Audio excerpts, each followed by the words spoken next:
ஐயப்பந்தாங்கல்லேருந்து ஒரு ஃப்ரிட்ஜு ஒன்று ஓடலன்னு சொல்லி கம்ப்ளைண்ட் வந்தது. போய் பார்த்தா அங்கே கம்ப்ரஸரே போயிருந்தது. சுவிட்சு மாத்தி பார்த்தேன்னா சுவிட்சும் ஒர்க் ஆகல. அடுத்து கம்ப்ரஸர் பாடி ஆயிடுத்து. அதனால கம்ப்ரஸரே மாத்தணும்னு சொல்லியிருந்தோம். கஸ்டமரும் ஒர்க் ஆர்டர் குடுத்துட்டாங்க. கம்ப்ரஸர வாங்கிட்டு வந்து அழகா ஃப்ரிட்ஜில இருக்கக்கூடிய பழைய கம்ப்ரஸர கழட்டி எடுத்துட்டு, வேற புது கம்ப்ரஸர மாத்தி, பக்காவா உட்கார வச்சு வெல்டிங்கும் அடிச்சு வேலைய முடிச்சாச்சு. இப்போ இந்த ஃப்ரிட்ஜ் அருமையா கூலிங் ஆகி போய்க்கிட்டு இருக்கு. கஸ்டமர் வேற ஒருத்தருக்கு கால் பண்ணியிருந்தாங்க. அவங்க ஒரு 2 நாள் ஆகும்னு சொல்லியிருந்தாங்களாம். நமக்கு கால் பண்ணாங்க. கால் பண்ணா அடுத்த ஒரு 1 ஹவர்ல போயிட்டு நம்ம ஆஜராயிட்டோம். அங்க இருக்கக்கூடிய ஃப்ரிட்ஜ பார்த்துட்டு, உடனே நம்ம வேலைய முடிக்கணுங்கிற மாரி அவங்க சொல்லியிருந்தாங்க. உடனே நாம பார்த்துட்டோம். அதுக்கு உண்டான கம்ப்ரஸர்லாம் வாங்குறதுக்கு நம்ம அரேஞ்ச் பண்ணிட்டோம். காலையில பார்த்தோம். மத்தியானத்துக்குள்ள ஃப்ரிட்ஜ ரெடி பண்ணி சாயந்தரமா ஓட விட்டுட்டோம்.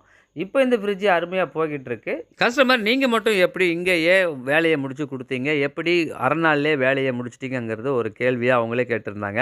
அந்த டெக்னீஷியன் இந்த ஃப்ரிட்ஜ வேலை பார்க்கறதுக்கு 2 நாள் ஆகும் இந்த வேலை முடியறதுக்குன்னு சொல்லியிருந்தாராம். ஆனா நம்ம மட்டும் ஒரே நாள்ல அதுவும் அரை நாள்ல எப்படி முடிச்சீங்கன்னு நம்மள கேள்வி கேட்டாங்க. அந்த கேள்விக்கு நாம வந்து கம்ப்ரசர் நமக்கு ரெடியா இருந்ததுனால உடனே நம்ம வாங்கிட்டு வந்து இந்த வேலைய முடிச்சு குடுத்துட்டோம். அதனால அவங்களுக்கு ரொம்ப சாட்டிஸ்ஃபேக்ஷன். இந்த இன்ஃபர்மேஷன் உங்களுக்கு பிடிச்சிச்சுன்னா சன்கூல் தமிழ் சேனல சப்ஸ்கிரைப் பண்ணிக்கோங்க. மீண்டும் இதுபோன்று ஒரு நல்ல ஒரு வீடியோவோட நாம சந்திப்போம். அதுவரை நன்றி, வணக்கம்.